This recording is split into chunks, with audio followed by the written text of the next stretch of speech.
지금 폴란드를 비롯해 나토 연합 국가들은 언제 날아올지 모르는 러시아의 공급에 대비하며 비상 상황을 맞이하고 있습니다. 러시아의 대규모 공습으로 폴란드 국경 인근 에너지 시설에 대규모 미사일 드론 공격을 받았습니다. 이에 대응해 폴란드군 작전사령부는 오퍼레이션 이스턴 오로라 작전을 발동하고 폴란드 및 나토 소속 전투기를 긴급 출격시켰습니다.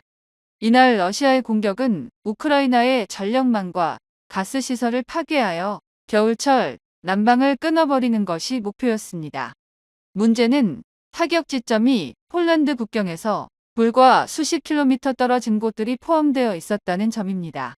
새벽 4시경 러시아의 전략 폭격기 Tu-95MS와 흑해 함대에서 발사된 순항 미사일 샤헤드 드론 무리가 우크라이나 서부로 접근했고 새벽 5시 30분경 폴란드군 작전사령부가 폴란드 및 나토 항공기 F-16과 한국에서 도입한 FA-50 그리고 나토의 공중급유기와 정찰기에 긴급 출격 명령을 하달했습니다. 오전 7시경 우크라이나 리비우 및 루츠크 인근 에너지 시설에서 폭발 발생했고 폴란드 접경지역 루블린, 포드카르파츠키의 주 주민들이 진동과 소음을 감지했습니다. 폴란드 최대 온라인 뉴스 포털 오네트는 이번 러시아의 공격 궤적은 폴란드 국경을 스치듯 지나가거나 국경 근처에서 급선회하여 우크라이나 목표물을 타격하는 등 폴란드의 방공망 반응 속도를 떠보기 위한 계산된 도발 성격이 짙다고 분석했습니다. 특히 우크라이나 서부의 가스 저장 시설이 주요 타깃이었으며 이는 유럽 전체의 에너지 안보와 직결된 문제임을 지적했습니다. 이처럼 우크라이나 전쟁이 종결 임박한 보도와는 달리 실제 전장에서는 러시아의 위협이 날이 가면 갈수록 더욱 거세지고 있습니다. 이에 유럽 각국에서는 러시아의 침공 위협을 실질적으로 느끼며 전쟁 준비에 돌입하고 있다고 전합니다. 월스트리트 저널에서 독일은 러시아의 침공이 머지않았다고 보고 최고 위급 장교 12명이 주도하여 1200페이지에 달하는 병참 작전 계획을 수립했습니다.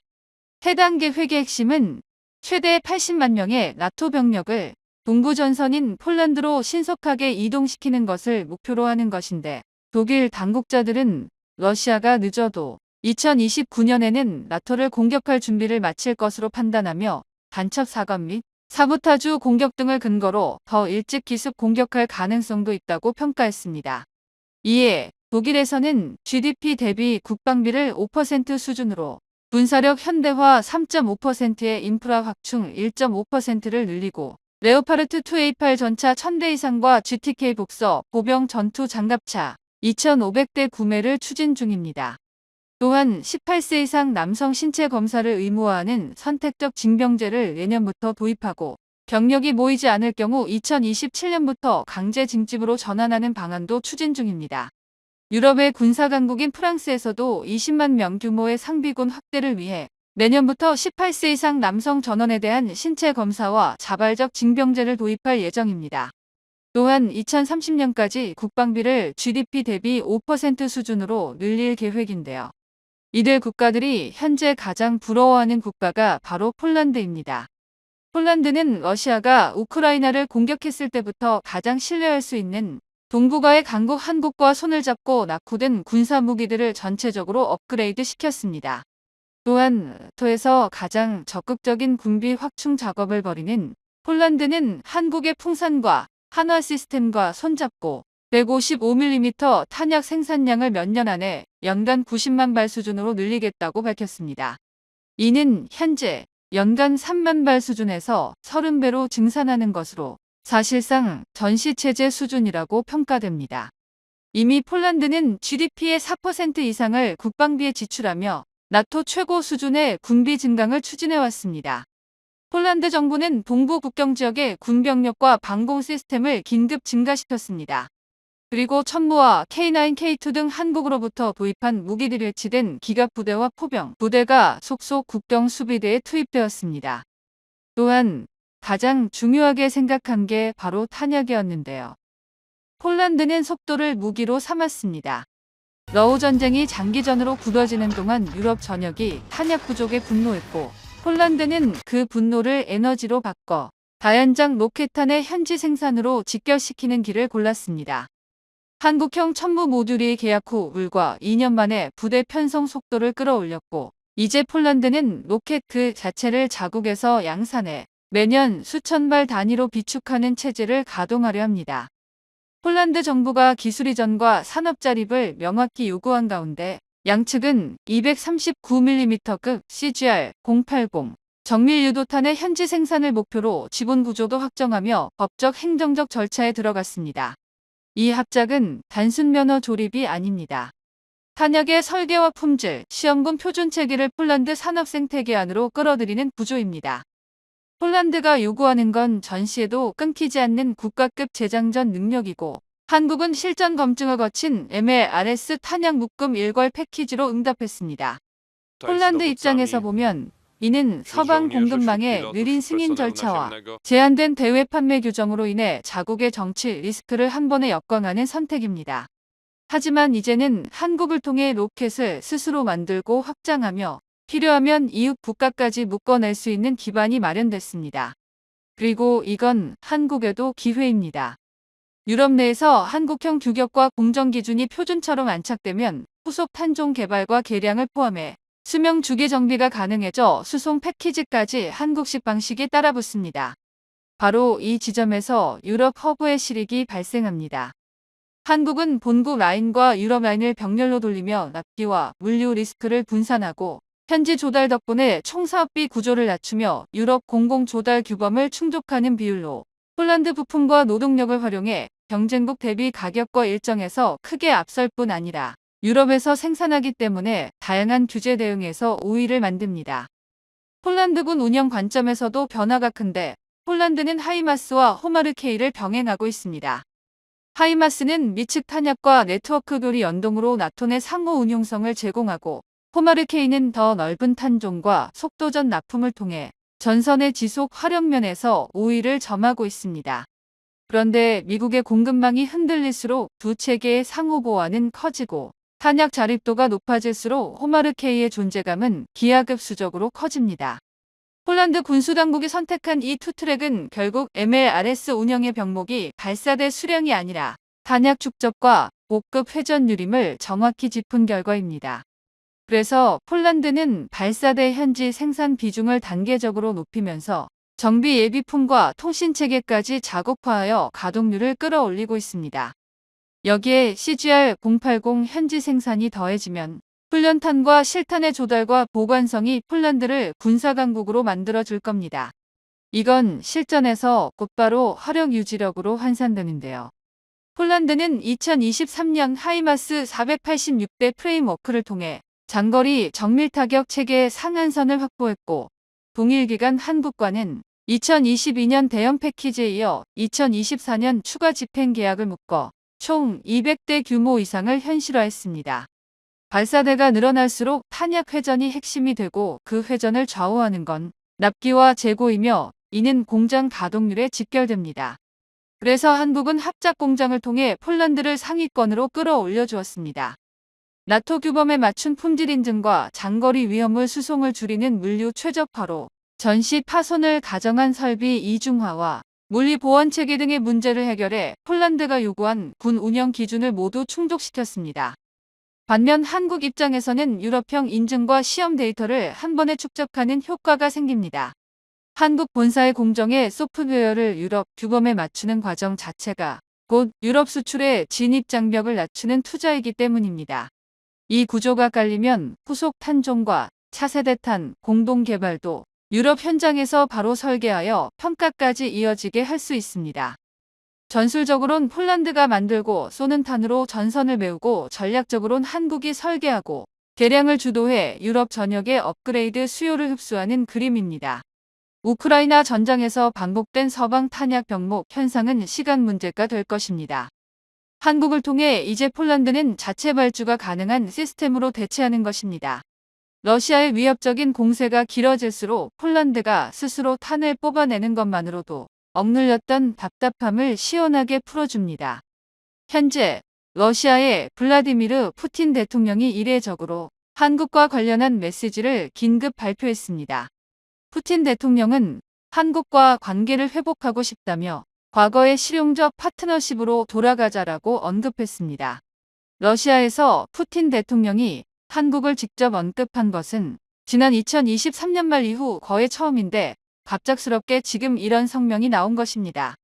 러시아 정부는 우크라이나 전쟁에서 군사를 파병한 북한과의 관계를 의식한 듯 지난 2년간 한국 관련 발언을 자제해 왔습니다. 그럼에도 불구하고 푸틴 대통령이 한국에 이런 메시지를 보낸 것은 상당히 절박한 이유가 있다고 평가되는데요. 특히 외교가에서는 대한민국 정부의 파격 외교가 푸틴으로 하여금 더 이상 지켜만 보고 있을 수 없게 만들었다는 주장도 나오고 있습니다. 또한 북한과 러시아의 관계도 여러 가지 이유로 갈수록 꼬이고 있다는 관측이 나오고 있는데 왜 이런 상황이 전개되고 있는지 하나씩 살펴보겠습니다. 첫 번째로 러시아는 이제 북한의 눈치를 더 이상 안 보고 있습니다. 가장 먼저 주목되는 점은 러시아가 이제 북한을 일단 옆으로 제쳐두고 한국을 공개적으로 언급하는 시점이 도래했다는 점인데요. 외교가에서는 그 배경으로 최근 대한민국 외교의 방향성이 러시아를 크게 자극했다고 분석합니다. 한국 정부는 중립 외교 기조를 내세우며 중국과 일본 등 주변 열강들과의 관계를 동시에 복원하는 행보를 보여왔습니다. 특히 최근에는 시진핑 주석과 다카이치 등 일본 지도부를 오가며 절묘하게 균형을 맞추는 외교를 통해 한국의 외교적 포지션을 재정립하고 있다는 평가가 나옵니다. 외교가에서는 이러한 한국 외교의 방향성이 뜻밖에도 러시아를 강하게 자극한 계기가 되었다고 전합니다. 러시아 입장에서는 그동안 한국을 반중과 미국 동맹 축에 가깝고 중국과는 한한령 등으로 관계가 좋지 않은 나라 정도로 인식했을 가능성이 큰데요. 하지만 한국 정부는 한한령을 해소하자는 제안과 함께 적극적으로 중국과의 간극을 좁히는 움직임을 보였습니다.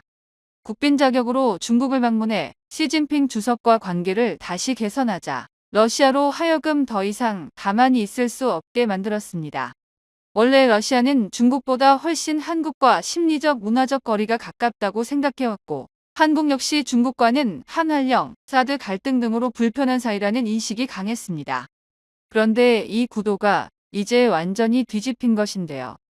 우크라이나 전쟁에서 북한의 군사 지원을 받은 러시아는 한국과의 관계가 자연스럽게 서먹해졌습니다. 또한 러시아의 침공 이후 한국은 미국과 유럽에 함께 테러 제재에 동참했습니다.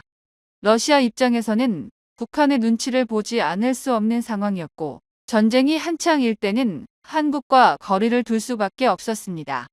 실제 최근 러시아 외무부는 2025년 외교 성과 중 하나는 북한과의 관계 발전이라고 명기하기도 했습니다. 하지만 막상 러시아에 닥친 현실은 전쟁으로 인해 국가 전체가 흔들리고 경제가 피폐해져 부도 위기까지 거론되는 상황인데요. 해외 자본과 기업 투자가 들어와야 할 곳에는 중국 기업들만 남아 사실상 중국을 위한 시장으로 전락하고 있다는 평가가 나옵니다.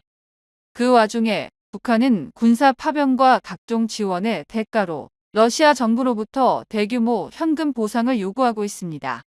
그러나 복수의 미국과 북한 관련 매체 보도에 따르면 북한이 실제로 받은 돈은 약속액의 20%에도 미치지 못한다는 분석이 나옵니다. 러시아는 일단 북한으로부터 탄약과 포탄, 무기 등을 긴급 조달했지만 자국도 부족한 판에 북한에 지급해야 할 대금을 계속 미루고 있는 형국입니다. 심지어 러시아는 북한의 최첨단 군사기술을 거의 제공하지 않았고 하위급 무기 체계만 넘겨줬다는 말까지 나옵니다.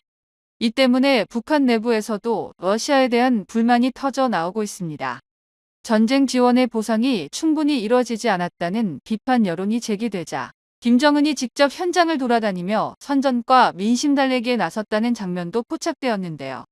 겉으로 보기에는 북러가 군사혈맹으로 더 끈끈해진 것처럼 보이지만 실제 내부에서는 전쟁 자금 갈등이 계속되고 있습니다.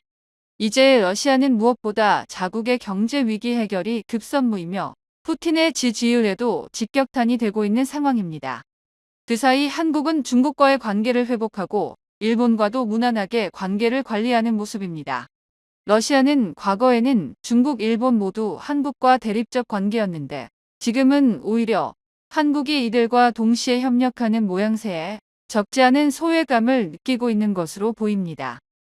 또한 두 번째로 푸틴은 이제 한국이 없이 안 된다는 것을 깨달았습니다. 복수의 외신 보도에 따르면 푸틴 대통령이 대한민국을 절박하게 찾는 진짜 이유는 따로 있는데요. 단순히 한국과 경제 협력을 늘리는 수준으로 러시아 경제가 당장 살아나는 것은 아니며 이는 그리 즉각적인 효과도 아닙니다. 게다가 북한과의 관계 역시 여전히 중요합니다. 2025년에도 북한은 러시아에 대한 3차 파병까지 마친 상황이고 우크라이나 전쟁이 장기화될 경우 평양은 대가를 조건으로 추가 파병도 고려할 수 있습니다. 그럼에도 불구하고 푸틴이 한국을 향해 손을 내민 것은 북한조차 크게 당황하게 만든 러시아의 새로운 전략 변화 때문인데요. 북한은 그동안 한국과 러시아의 관계는 별개라며 한국과 러시아가 따로 노는 것처럼 선전해왔습니다. 하지만 북러 군사조약을 통해 북한이 침공당할 경우 러시아가 곧바로 개입한다는 조항을 큰 외교 성과로 선전해왔습니다. 유사시 한반도에서 다시 전쟁 기류가 생기면 든든한 러시아라는 뒷배가 생겼다고 믿고 있었던 것입니다. 그런데 푸틴 대통령이 이 기조를 일부 뒤집고 대한민국에 전혀 다른 제안을 하고 있다는 분석이 나오고 있습니다. 보통이라면 푸틴이 북한을 의식해 이런 행보를 자제했을 가능성이 크지만 지금은 한국을 향해 손을 내밀지 않을 수 없는 결정적 이유, 곧 러시아의 미래 성장 엔진인 북극 항로 문제가 더 절박한 사안이 되어버렸습니다. 러시아는 지리적으로 북극과 인접해 있지만 북극 항로를 제대로 개발, 운용하기 위해 필요한 핵심 요소가 절대적으로 부족합니다. 그리고 이 빈자리를 이미 한국과 먼저 손잡은 경쟁자들이 메우는 바람에 러시아가 뒤로 밀려날 위기에 처했다는 것이 러시아 내부의 위기의식입니다. 우선 러시아가 북극 항로를 사실상 독점하려던 장기 계획은 우크라이나 전쟁으로 큰 타격을 입었습니다. 북극 항로는 러시아가 보기에 미래의 캐시카우이자 푸틴 왕국을 지탱할 핵심 축입니다. 예를 들어 부산에서 네덜란드 로테르담까지 수에즈 운하를 통하면 약 2만 킬로미터이지만 북극 항로를 이용하면 약 12,000킬로미터로 거리가 확 줄어듭니다. 항해 시간은 무려 2주 이상 단축되고 연료비도 획기적으로 줄어드는 장점이 있습니다. 이러한 물류 루트의 주요 길목을 러시아가 선점한다면 단순한 물류비 절감 이상의 에너지 자원 안보까지 확보하게 됩니다. 러시아는 북극 연안과 빙해 구간을 자국 코앞에 두고 있기 때문에 이를 달성하기 위해 LNG 야말 프로젝트 등 다양한 북극 개발 프로젝트를 진행해 왔습니다. 이 과정에서 한국과는 삼성, 중공업, 대우조선해양 등을 통해 LNG 운반선, 쇄빙선 건조를 추진하며 북극 항로 물류망을 빠르게 구축하려 했습니다. 그러나 우크라이나 전쟁 이후 이 같은 프로젝트들이 줄줄이 취소, 보류되면서 러시아의 북극 프로젝트 역시 크게 지연되었는데요. 문제는 그 사이 미국도 북극 그린란드 인근에서 자원 항로 개발 프로젝트를 추진하며 한국 조선업계와 대규모 선박 건조 협력을 논의하고 있다는 점입니다. 여기에 도널드 트럼프 대통령이 덴마크령 그린란드에 대한 영유권, 투자 의욕을 노골적으로 드러내면서 러시아는 북극에서 사실상 풍전등화의 처지에 놓였는데요. 물론 미국이 실제로 그린란드를 점령할지는 미지수지만 트럼프의 행보가 심상치 않은 것이 사실입니다. 이런 상황에서 러시아가 대한민국과 계속 서먹한 관계를 유지하는 것은 더 이상 국익에 전혀 도움이 되지 않습니다. 푸틴 왕국의 핵심은 자원인데요.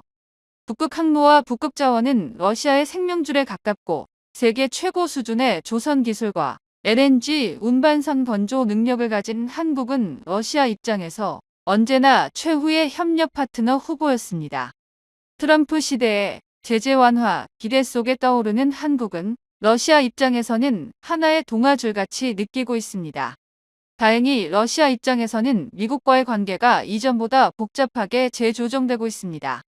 트럼프 대통령은 미국이 러시아 투자를 완전히 차단하는 것은 자국 이익에도 도움이 되지 않는다는 기조를 보이며 일부 제재 완화 가능성을 시사하고 있습니다. 예전 같으면 러시아와 거래하는 국가들은 2차 제재 대상이 될 위험이 컸는데요. 하지만 트럼프는 동맹국들을 강하게 통제하기보다는 각국이 스스로 이익을 추구하도록 방임하는 쪽에 가까운 정책을 펴고 있습니다. 이 덕분에 한국 같은 국가가 러시아와 일정 범위 내에서 협력을 확대하더라도 이전보다 미국발 제재 리스크가 줄어들 수 있다는 분석이 나옵니다. 중국 역시 한국과의 관계를 회복하고 있는 흐름 속에서 푸틴 대통령은 지금이 아니면 한국과 관계를 복원할 타이밍을 놓친다고 판단해 더 이상 기다릴 수 없게 된 것으로 보입니다. 외교 전문가들은 또 다른 이유로 한국 외교의 중립적 포지션을 꼽습니다. 한국 정부가 보여주고 있는 폭넓고 개방적인 외교, 그리고 나토 미중 사이에서 절대 강대국 편승보다는 실용적 이익을 중시하는 태도는 러시아가 선호하는 방향이라는 것입니다.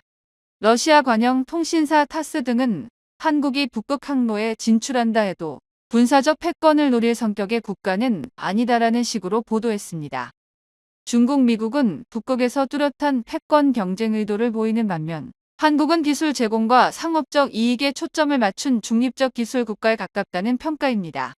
이렇듯 한국의 외교적 포지션은 러시아가 더 이상 미룰 수 없는 협력 대상으로 삼기에 매우 적합한 조건입니다. 이미 러시아는 극동 개발을 한국과 연계해 추진하려 했고 블라디보스토크를 비롯한 극동 항만을 통해 한국과 연결되는 구상을 여러 차례 내놓았습니다. 러시아 극동개발부 장관이 한국을 북극 허브의 최적 파트너로 지목하며 실제로 브리핑까지 열었던 전례도 있습니다. 러시아는 내심 우크라이나 전쟁을 어떤 형태로든 정리하고 싶은 상황입니다. 미국도 국내 정치 재정 압박으로 인해 끝없는 대로 제재 대우크라 지원을 지속하기 어렵고 제재 완화를 카드로 전쟁 종식을 유도할 수 있다는 시나리오를 검토 중이라는 전망이 나옵니다. 러시아는 이런 제안을 통해 전쟁에서 빠질 명분을 어느 정도 확보하고 동시에 경제 회복의 발판을 마련할 수 있기를 기대하고 있습니다. 이 과정에서 한국, 일본, 유럽 등 주요 국가와의 경제 협력 채널을 다시 여는 것은 매우 중요한 단계입니다.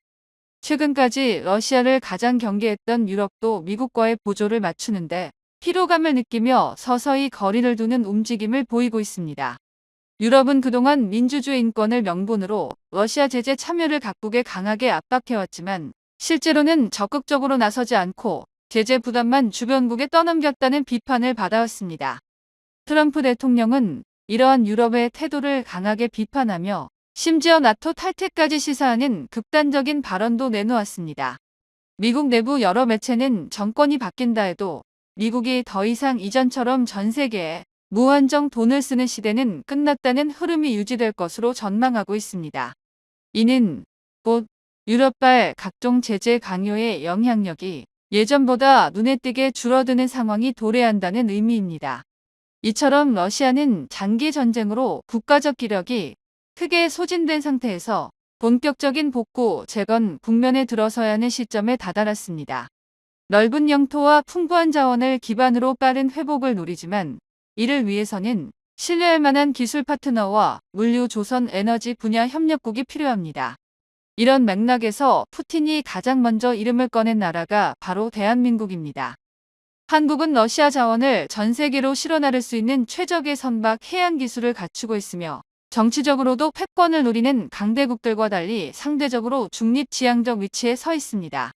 결국 러시아는 이제 더 이상 북한이 아니라 한국과 함께 발전을 도모해야 한다는 절실한 현실에 직면했습니다. 이번 푸틴의 한국 향한 깜짝 메시지가 실제로 어떤 후속 조치와 협력으로 이어질지 기추가 주목되는 상황입니다.